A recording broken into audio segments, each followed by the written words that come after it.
Aujourd'hui on se retrouve pour parler d'égoïsme comme je l'ai promis dans ma vidéo sur l'ego, parce que oui, j'ai fait une vidéo sur l'ego, tu peux la trouver sur ma chaîne dans la description, et en 2 mots, l'ego c'est la fausse idée que l'on se fait de soi, et j'explique dans la vidéo en question pourquoi est-ce que la trop grande présence de cet ego peut être problématique et en quoi est-ce qu'il induit des comportements très égoïstes et donc négatifs dans notre vie.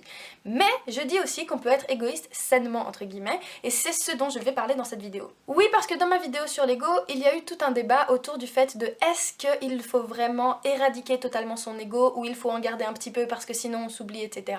Donc oui, tu as totalement raison. Oui, bien sûr que dans cette définition-là de l'ego, il faut être un peu égoïste parce que sinon on s'oublie totalement, on se laisse crever et on ne vit plus pour soi. Mais moi, dans ma vidéo, je parle de l'ego comme d'une fausse idée de nous-mêmes. Donc cette fausse idée, on peut l'éradiquer, la détruire, la supprimer, l'évacuer de notre vie en entier. D'où le fait que dans ma vidéo, je disais que l'idée c'était de faire dégager cet ego. Mais sinon c'est vrai qu'il faut penser à soi, c'est très important parce que moi je pars du principe que ce que l'on peut pas se donner à nous-mêmes, on ne peut pas le donner aux autres et je vais l'expliquer dans cette vidéo. Tout d'abord, commençons par définir ce qu'est l'égoïsme et le dissocier de l'individualisme, parce que certaines personnes vont se considérer comme individualistes en pensant que c'est de l'égoïsme sain entre guillemets, mais il faut faire une distinction entre les deux. Parce que l'égoïsme, selon Wikipédia, c'est un tempérament qui consiste à avoir tendance à privilégier son intérêt propre aux dépens de celui du reste du monde en général ou d'autrui en particulier.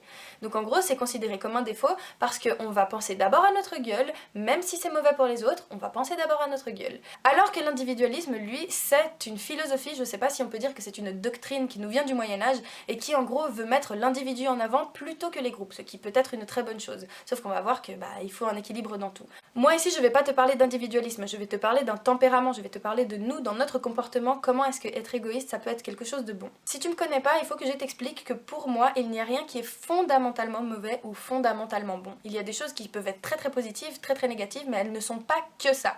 Donc pour moi, être égoïste, ce n'est pas seulement un défaut. Je pense qu'il faut avoir un certain équilibre entre le fait d'être égoïste et de pas l'être. Si on a beaucoup trop d'ego et qu'on se comporte de manière très égoïste, on peut avoir plusieurs problèmes. Par exemple, on peut commencer à attacher beaucoup d'importance aux biens matériels, parce qu'une personne égoïste ne va pas vouloir partager les choses qui sont à elle, même si c'est de la nourriture, même si c'est, enfin bref, des trouvailles, des idées, elle va pas vouloir les partager parce qu'elle veut les garder pour elle. Donc on peut attacher beaucoup d'importance à des choses qui en soi n'ont pas besoin qu'on se préoccupe autant pour elle. Si on est beaucoup trop égoïste, on peut très bien avoir un comportement totalement péjoratif envers les autres, c'est-à-dire qu'on peut être offensant, on peut être humiliant, on peut manipuler les autres, on peut profiter d'eux même sans s'en rendre compte, et tout ça pour notre petite gueule. Et donc forcément, si on a ce genre de comportement avec les autres par égoïsme, ça fait que les gens ne veulent pas spécialement être notre ami, ce qui fait qu'on peut se retrouver très isolé et seul. Là je t'ai donné que quelques exemples, mais il y en a un tas qui peuvent te prouver à quel point le fait d'être très égoïste peut rendre la personne égoïste très malheureuse, même si à la base elle agit pour elle. Sauf que à long terme, ça peut être quelque chose de très négatif. Mais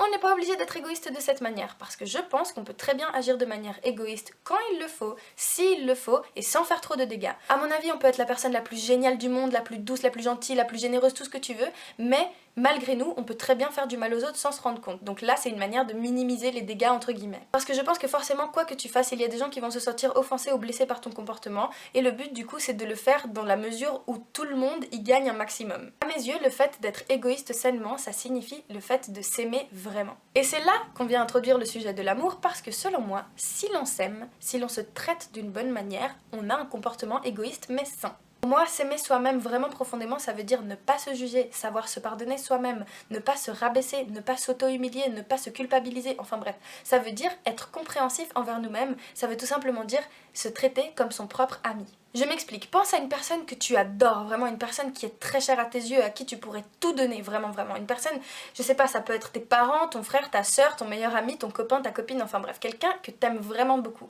À cette personne, tu pourrais tout lui donner. Tu pourrais lui donner ton temps, ton amour, ta compréhension, ton pardon, tu pourrais tout lui donner. Alors cette personne, à partir de maintenant, il faut que ce soit toi. Essaye de te rappeler la dernière fois où tu as agi envers toi-même comme tu aurais agi envers un ami. Est-ce que tu fais partie de ce genre de personne qui arrive à aider tout le monde sauf toi-même? Parce que si c'est le cas, laisse-moi te dire qu'il est temps que tu commences à t'auto-conseiller. Si tu ne sais pas quoi faire dans tes situations, si tu es dans un mal-être, si tu es dans une situation où tu n'as aucune idée de la bonne action à faire, imagine que toi-même, c'est ton meilleur ami. Imagine que tu sors de ton corps et que tu dois discuter avec toi-même. Qu'est-ce que tu conseillerais à toi-même? Qu'est-ce que tu dirais à la personne que tu es si tu étais ton propre meilleur pote? À ce moment-là, à cette personne, tu lui donnerais tout. T'essaierais de lui donner les solutions pour qu'elle soit heureuse, pour qu'elle s'épanouisse, pour qu'elle pense à sa gueule. Et c'est ça que j'appelle agir de manière égoïste sainement. C'est le fait de faire des actions si le résultat de ces actions, elles sont bénéfiques pour nous. Mais attention, parce que des actions peuvent être bénéfiques pour nous et peuvent être très péjoratives pour les autres. Et c'est là où il faut tout un équilibre. Je vais te donner des exemples pour que tu comprennes mieux. Imaginons que j'ai une action à faire et que si je fais cette action, ça va me rendre très heureuse, mais ça va détruire totalement le reste de ma famille ou mes amis et qui vont être très tristes. Je dois évaluer la situation. Est-ce que le fait que je fasse ça pour moi, ça va assez loin, ça m'épanouit assez, ça me rend assez heureuse pour compenser toute la souffrance qui va être engendrée et du coup qui pourrait me faire à moi du mal aussi. Si je vois que l'action va permettre vraiment de m'épanouir et de me faire avancer, alors là je peux la faire même si les autres pourront en souffrir, parce que si eux en souffrent, c'est pas forcément directement de ma faute. Parce que là je pars du principe que tu le fais pas volontairement, tu fais pas du mal volontairement aux autres. Ou est-ce que le mal-être engendré par cette action va être trop grand pour être compensé par ce qu'elle m'a apporté de bon? Alors là, tu dois voir, est-ce que ça vaut la peine ou pas de faire ça? Soit ton action à long terme, c'est vraiment quelque chose qui va te permettre de t'épanouir et donc qui va te permettre de renvoyer justement tout le positif que tu as reçu grâce à ça, ou c'est juste une action qui n'était pas super utile à la base, qui était juste là pour ton propre petit ego, juste parce que tu pensais que c'est quelque chose que tu voulais et au final ça t'a pas servi à grand chose. Et là, ce qui est très important à relever, c'est qu'on a toujours un impact sur les autres, même quand on n'en veut pas, même si tu essayes toujours de tout faire bien, quelle que soit la décision que tu prennes, ça aura un impact sur d'autres gens. Alors autant prendre une décision qui soit bénéfique pour toi, que tu veux réellement pour toi et qui te fasse vraiment du bien à toi. Par exemple, si tu veux partir vivre dans un autre pays, si tu veux changer de métier ou si tu veux divorcer, c'est quelque chose que tu dois faire pour toi, pour ton bien-être, pour ta santé mentale, pour ton développement personnel, parce que si tu ne fais pas ça, tu vas enchaîner une succession d'expériences qui vont juste te faire déprimer et qui à long terme peuvent te faire être une personne complètement négative, corrosive, toxique, et c'est pas ce que tu veux. Autant passer par l'étape la plus douloureuse maintenant, parce qu'à long terme ça va être quelque chose de bénéfique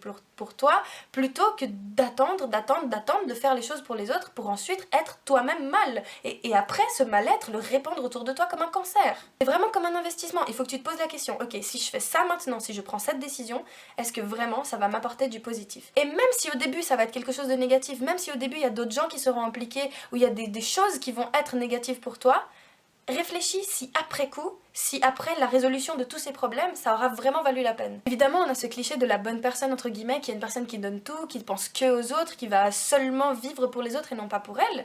Mais en réalité, même en faisant ça, on agit de manière égoïste. Pourquoi? Parce que le fait de faire ça pour les autres, c'est pour nous avoir bonne conscience. Au final, tout ce qu'on fait, c'est pour notre propre conscience. Et ce n'est pas quelque chose de mauvais, hein. Même quand tu sors avec quelqu'un, le fait que la personne te manque, c'est parce qu'elle te manque à toi. C'est égoïste parce que tu l'aimes, mais elle te fait du bien à toi. Pareil quand une personne meurt. Quand une personne meurt, elle nous manque parce qu'elle nous manque à nous. C'est un comportement totalement naturel et c'est ce qui fait de nous des êtres humains, c'est le fait qu'on soit égoïste. Évidemment qu'une personne qui meurt va te manquer parce qu'elle faisait du bien dans ta vie, parce qu'elle te faisait du bien à toi. Donc, dans tous nos comportements, on agit de manière égoïste. Tout est une question de dosage et de choix. À quel moment est-ce qu'agir de manière égoïste, ça peut être une bonne chose? À quel moment c'en est pas une? À quel moment c'est moi qui en ai besoin? À quel moment c'est les autres qui en ont besoin? Le secret étant de faire les bons choix et de faire un minimum de dégâts. Ça me fait penser au cas de certaines personnes qui s'autoproclament très gentilles, très généreuses, très altruistes, très modestes et tout ce que tu veux, et qui se morfondent sur leur existence, qui ne sont pas bien, qui sont là à dire ouais je suis trop bon, je suis trop con, moi j'ai tout donné, moi je reçois rien et tout ce que tu veux. Mais justement dans ce cas-là, c'est parce que tu ne t'es pas donné à toi-même ce que tu es en train de donner aux autres. Et forcément, si tu donnes ça aux autres et pas à toi-même, ça veut dire que tu te vides, et au final on se retrouve avec une personne qui ne finit par ne pas être bien. Tu l'auras bien compris, le but ce n'est pas ça, le but c'est d'être tellement rempli envers toi-même, c'est d'avoir un surplus, tu vois, de toutes ces bonnes choses, c'est d'avoir un surplus d'amour pour toi que tu puisses ensuite diffuser au reste du monde, parce que comme ça tu ne te sens pas vidé. Je te donne un autre exemple. On a tous cet ami qui t'appelle que quand il a des problèmes. C'est cet ami que quand tu le vois, tu sais qu'il va te raconter des choses tristes, tu sais qu'il a une vie de merde, tu as trop d'empathie pour lui, tu te sens limite coupable et tout. Bref, tu as cet ami. Imaginons tu es tranquille chez toi et cet ami t'appelle.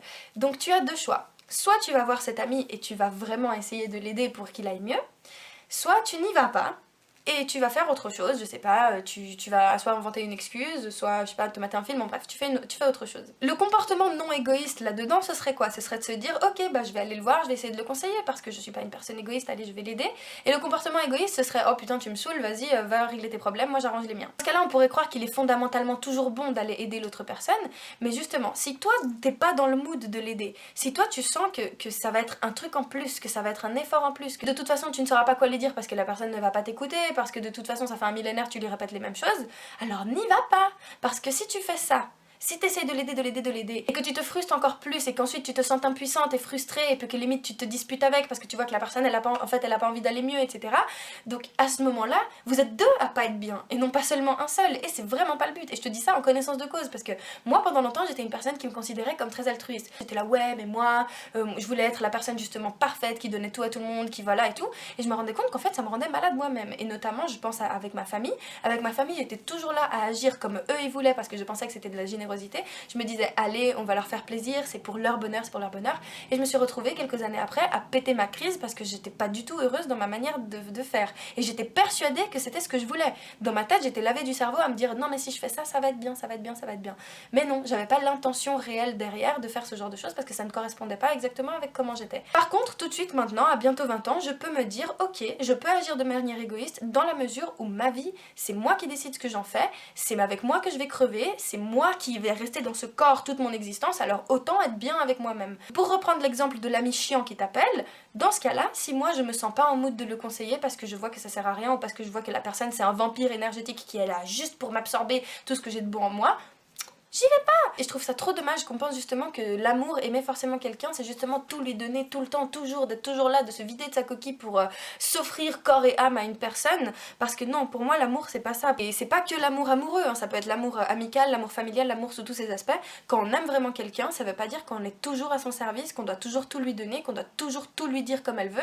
Parce que non, c'est pas ça que la personne a forcément besoin. Des fois, si on aime quelqu'un, il faut le laisser seul. Parfois, quand on aime vraiment une personne, il faut lui apprendre à souffrir. J'espère que c'est un peu plus clair.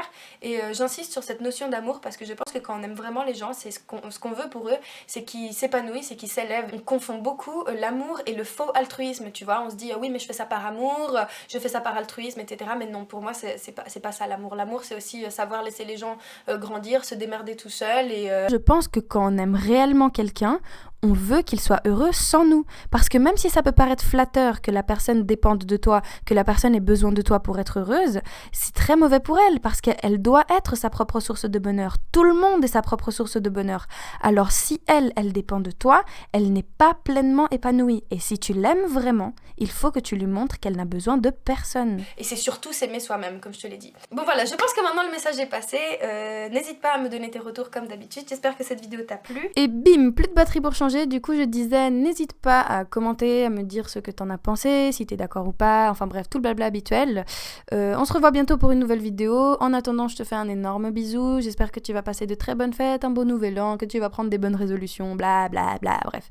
Voilà, je te fais un énorme bisou et je t'aime très fort. Ciao ciao.